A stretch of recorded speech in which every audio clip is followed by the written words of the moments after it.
जय गुरुजी, शुकराना गुरुजी, अनंतम अनंतम शुकराना गुरुजी, लख लख बार शुकराना गुरुजी।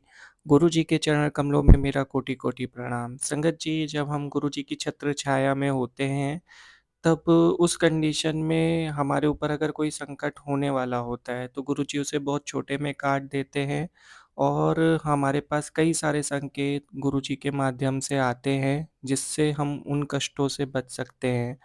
और उसमें से सबसे बड़ा माध्यम है सत्संग। गुरुजी सत्संग के माध्यम से हमें बहुत सारा आशीर्वाद और बहुत सारी ब्लेसिंग्स देते हैं।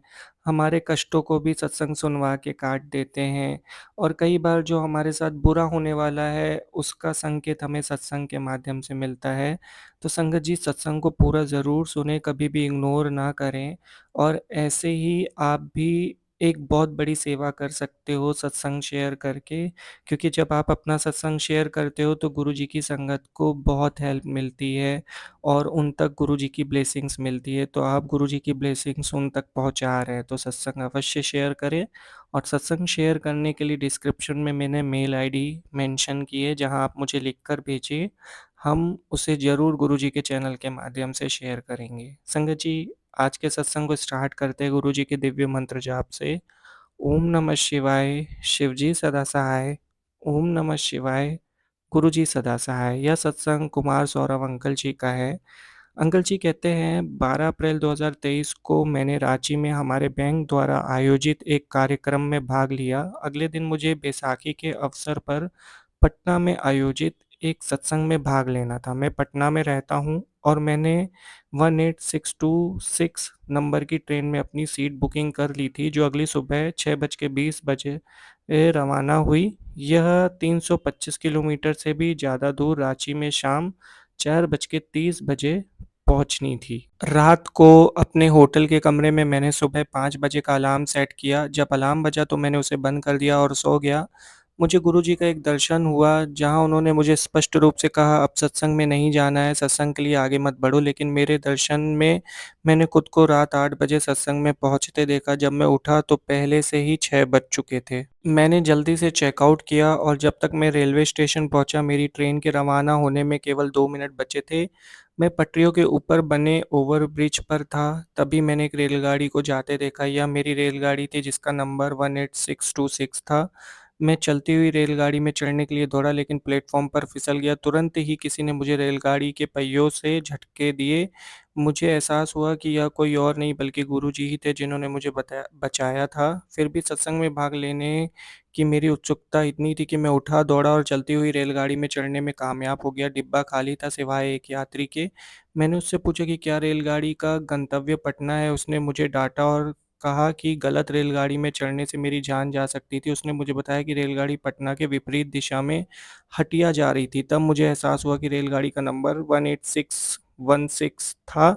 मैंने ओवर ब्रिज से इसे गलत पढ़ लिया था। मैं हटिया पहुंचा और पटना के लिए बस लेने का फैसला किया, लेकिन मुझे पता चला कि मुझे बस केवल रांची से ही मिल सकती है।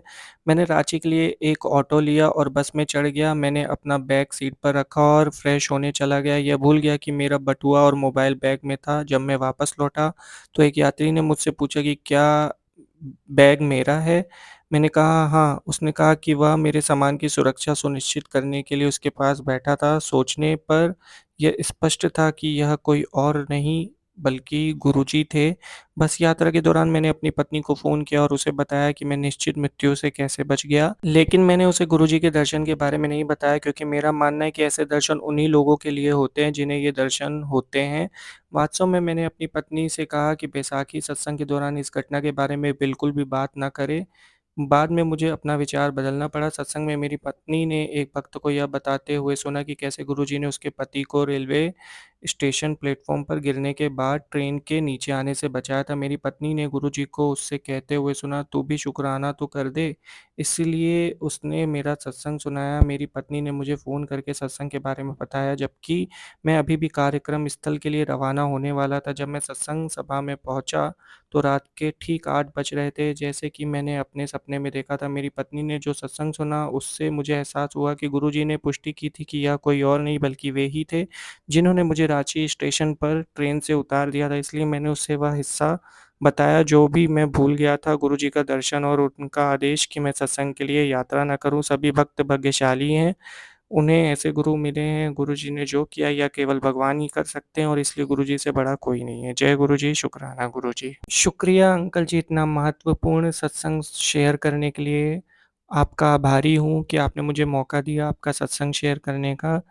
अंकल जी, अगर आपका सत्संग सुनाने में कोई गलती हो गई हो तो उसके लिए क्षमा चाहूँगा। संगत जी से भी मैं क्षमा चाहूँगा। संगत जी, जैसे कि हमने सत्संग में सुना, हर एक संकेत बहुत वो महत्वपूर्ण होता है, तो हमें इग्नोर नहीं करना चाहिए। सत्संग में हमें कुछ महत्वपूर्ण संकेत मिलते हैं जिसे हमें कभी इग्नोर नहीं करना चाहिए।